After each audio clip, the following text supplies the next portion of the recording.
Hello everybody, welcome to today's video looking inside the box of the J-35J Draken in 1/72nd scale from Hasegawa. The Draken is an aircraft that I think is objectively cool. Maybe you like it, maybe you don't know much about it, but I still think people would agree that is a cool plane.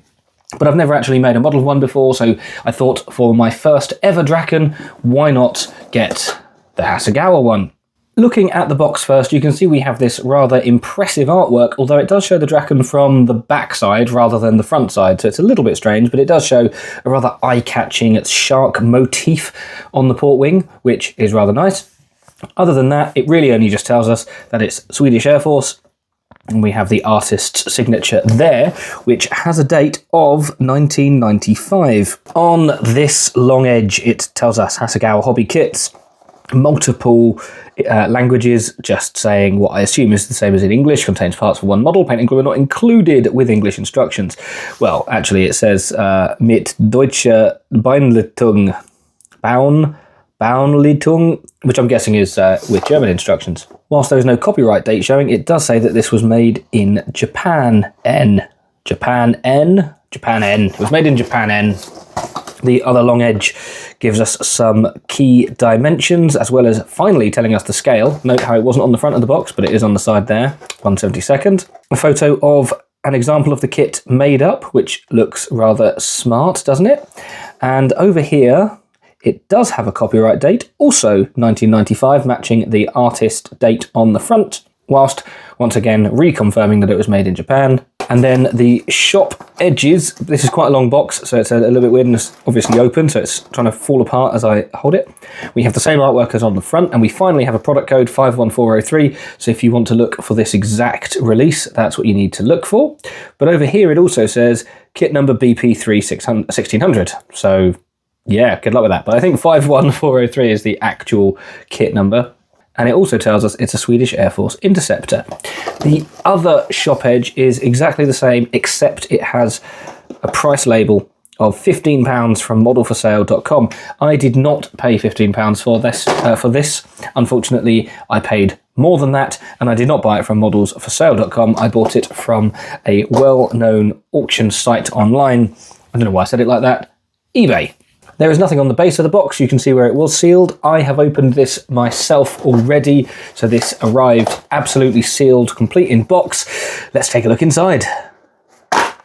We have some instructions. Let's remove those. No decals inside because I can already see them in there. We have a plastic bag and a second plastic bag and nothing else. Let's have a look at the instructions first. We will deal with all of that stuff once we've looked through this. We have the same, I assume the same anyway, aircraft that's been built, the same example of this kit, except this one is a black and white photo because these instructions are clearly all in black and white. We have some history of the aircraft, which you can see here is in Japanese, and whilst my Japanese is not the best, I believe it says something along the lines of, in 1949, the Swedish military submitted a request for a new aircraft. They wanted a fighter with a ceiling of 14,000 metres, a climb to 10,000 metres in 2.5 minutes, and a top speed of Mach 1.8, blah, blah, blah. Well, okay, it has it in English, and I'm assuming it's the same thing. As we open up, I'm expecting this to be, yes, one very long, multiple folded piece of double-sided black and white paper. Not my favourite. I'd rather you just print out a couple of pages and have a stapler, but well, as long as the instructions are clear and concise, we should be all right. Little explanation as to what the symbols mean at the top, and then we start with cockpit assembly and fuselage assembly. Note that the paints are numbers, so we've got 33, 73, 55, for example. However, it hasn't yet told us what they represent, so that will obviously be later in the instructions. I will probably go through the instructions and actually write down what they are, rather than have to constantly flip between this and wherever they've decided to put the key. Apparently we have a couple of decals for the cockpit, and then we have fuselage assembly, although because of the bizarre shape of this aircraft, it's really just top and bottom, and it has the root of the wing as well, or the double delta wing.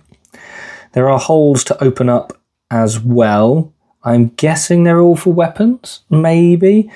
We'll have to work that out. But yeah, plenty of holes to open up. Tailpipe assembly is there. This stage 5 is various parts assembly.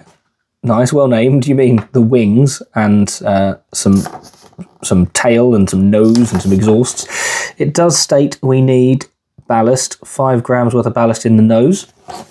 As long as it's confined to the nose cone, that should be fine, I hope. It's a fairly sizable aircraft, so there should be space in there. Nose gear assembly and main landing gear assembly.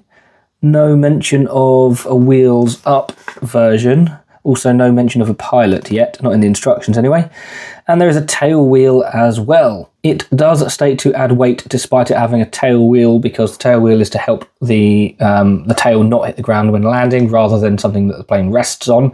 But at least if you don't put enough weight in, it will sit on its tail wheel and look like it's taking off. So it's not the end of the world, but just be aware that that tail wheel is not meant to support weight when the aircraft is normally on the ground. Auxiliary fuel tank assembly. So we have a couple of underwing options. There we go, left and right. It says left and right, not port and starboard. And finally, the canopy, which again has no open version mentioned. So a little bit limited on variation within the tooling by the looks of it. I'm sure you probably could put the wheels up if you wanted, but you'd be on your own working that one out. On this last page, we have the sprue map. Personally, I'm of the opinion that should be at the beginning rather than at the end, but I suppose because they print them in a weird order, this may not be the order that you actually see it. Japanese use only, whatever that is. And finally, down here it tells us what all the paint numbers correlate to. And it tells us that it's Gun's Sangyo Aqueous Hobby Colour or Mr. Colour. They're the two options they give. And I suppose if you open this as a booklet, that is the first page that you see. But then it doesn't necessarily help, because when you open it up, it's now gone. So the only real way of seeing everything would be to have the whole thing out. If you have sheet music, if you're making it on a piano and you want to use the sheet music stand for that, you're living the dream. If not, probably a bit awkward. I just had to reposition myself because I was doing my back in, stretching at a weird angle. On the back, we have the colour call-out, which is a rather optimistic way of describing it because it is, of course, black and white. And it tells us quite a lot, actually. There's just so many numbers. Whilst they've given you all the relevant information you need, this, to me, looks a bit cluttered. My first thought when looking at this is not, oh yes, I know exactly what everything should be. It's, wow, that's a lot of numbers. The black ones are the paint colours, so I'm guessing you have to paint 4, which is, I'm going to say red, white, it's yellow. It was neither. So you'd have to paint the yellow stripe, and then 2, fold back, and you have to see, right, that's black. And then here, and yeah, that's just a bit much. It also tells us that colour A is a blend of black and, no, not black, 13 and 2. What's 13 and what's 2? Neutral grey and black, so a dark neutral grey. Oh, I don't like that. Right, anyway. Second scheme is whatever this colour is over whatever this colour is. Again, I don't know. It doesn't make it clear. It's grey over grey with some silver, probably. That's 307. What's 307? Grey. 307 is grey. Just any miscellaneous grey. The bottom is either 338 or 8, which is light grey or silver. So yes, grey over grey and silver. And then once you've looked at the colour call out and worked out what colours you think it might be, it then tells you how to put the decals on. Brilliant. That's, again, counterintuitive to me. Why wouldn't you tell people how to build the kit before they've built the kit? Ugh. Inside this bag, which I was in the middle of cutting open, we have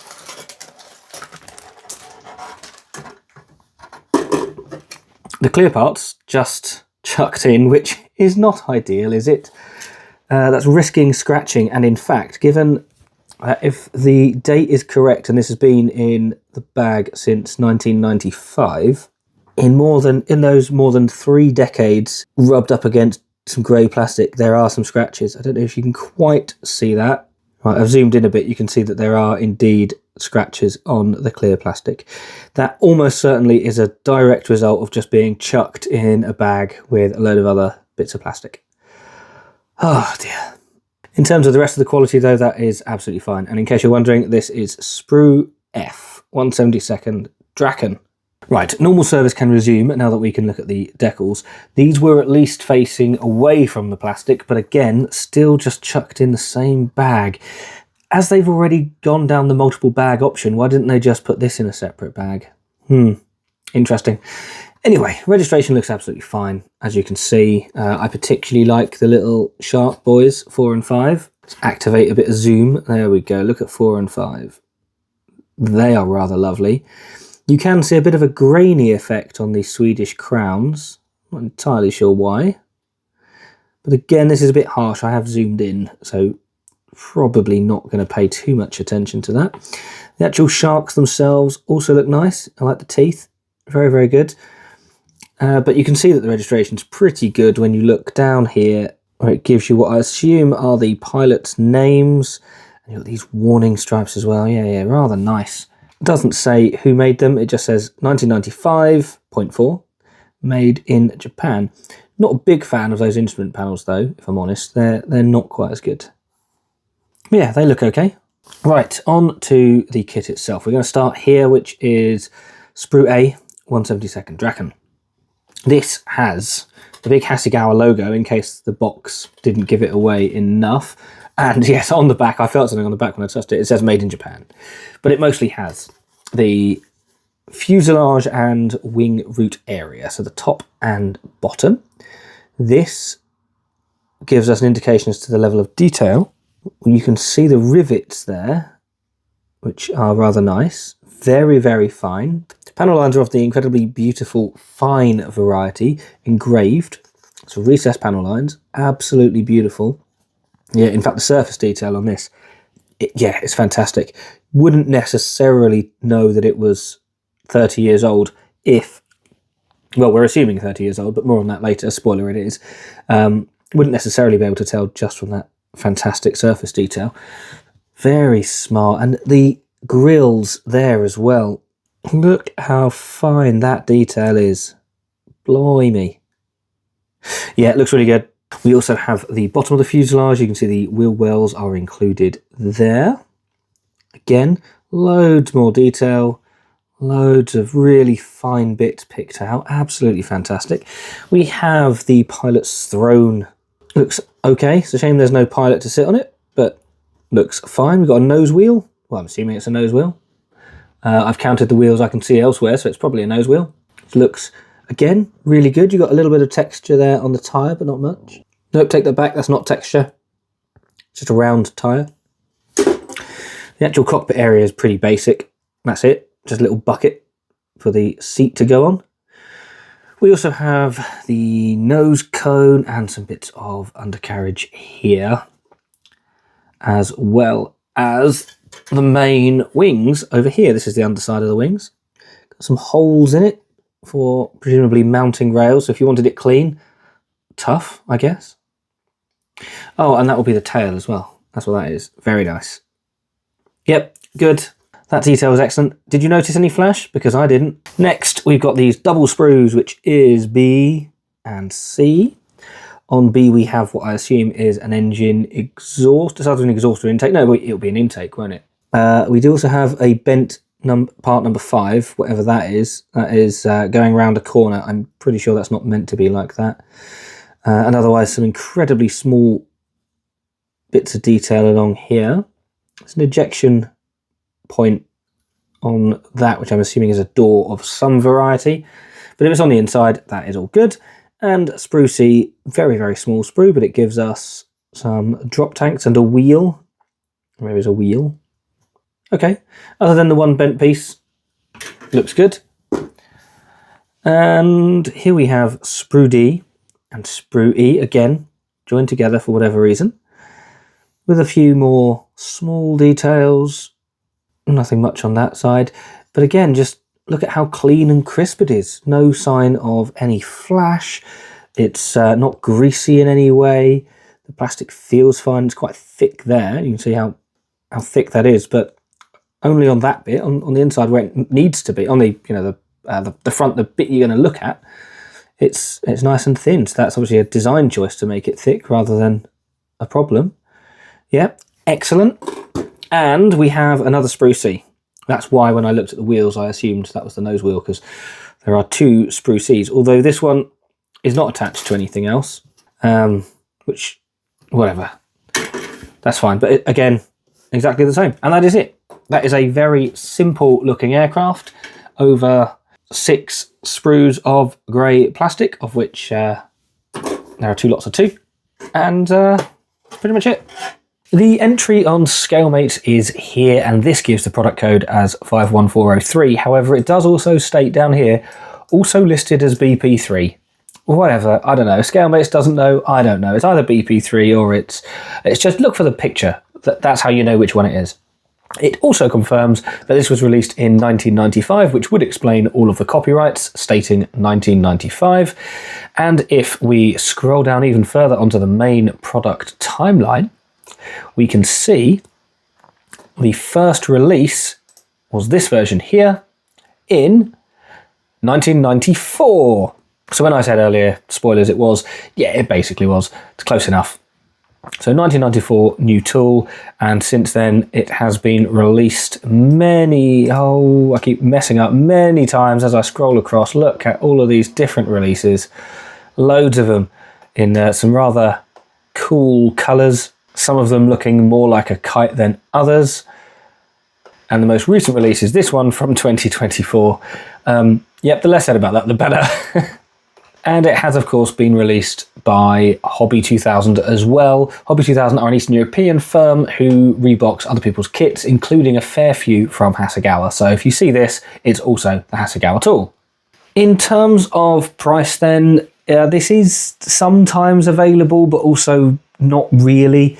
So it's not currently in the range, and I have found it on websites, but intermittently. It's mostly available on eBay, and it goes for around the sort of £25 mark. Do I think it's necessarily worth that? For the size of the aircraft, yes, but because it's a fairly simple kit that is over 30 years old, maybe that's a little bit on the steep side. As I mentioned at the beginning of the video, I bought this from eBay and it cost me just over £22, including post and packing. So I think the actual kit itself was about 18 quid. For that sort of price, again, for the size of the aircraft, I'm fine with that. I knew it wasn't an old tool. I would be a bit reluctant to, for example, buy the Airfix one for that sort of price. But for the Hasegawa tool, because I've built Hasegawa before and I trust them, even though it's from the 90s, I reckon this will assemble fine. And I'm personally happy to pay around the £20 mark for it. But of course, let me know if you've got this kit, if you got it for less. Brilliant. If you paid more for it, if you think it's really worth a lot more, again, just let me know.